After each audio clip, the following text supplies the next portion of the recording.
It's almost winter outlook time here, and we're going to talk about one of the main tools that forecasters use to determine what we're going to see this winter, and that is the El Niño Southern Oscillation. It's meteorologist Joe Martucci. Good to be with you here. And let's take a look at our water temperature anomalies. This is showing how much above or below average water temperatures are in this area right here, which is the equatorial Pacific Ocean. When you have warmer than average water temperatures, like we have here, we are in an El Niño state.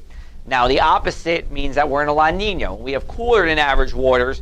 We have a La Niña state. So let me explain to you how the El Niño works, because for the first time in 4 winters, we will have an El Niño winter as opposed to a La Niña winter here across the globe. So an El Niño is warmer than water average temperatures. We talked about that. Normally, trade winds, which blow east to west, push that warmer water towards Asia. However, some years, like this year, we have had the trade winds weaken, pushing this warmer than average water to South America. Now, for the United States, this means we have 2 jet streams that dominate our pattern. We have the warmer Pacific jet, which typically runs along the south coast, including the Gulf Coast, and then we have the polar jet, which is coming out from Canada here. Now, you see in the mid-Atlantic, doesn't always mean much for us, and typically it doesn't, but this year we're expected to be in what's called a moderate or strong El Niño, and I'll talk to you about what that could mean in just a minute. Now, I want to show you the opposite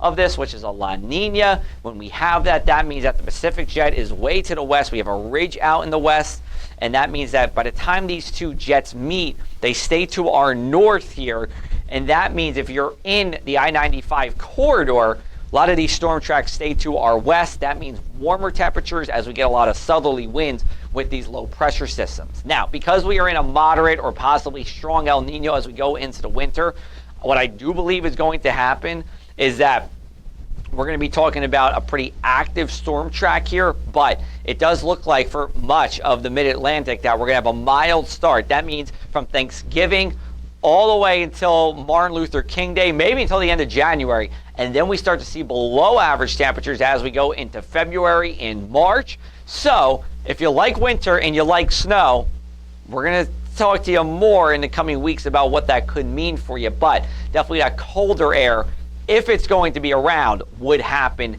in February and in March. Thanks for watching this video. You can check out our Across the Sky podcast. We will have a winter outlook podcast for you on October the 30th. You can download and subscribe it wherever you get your podcasts.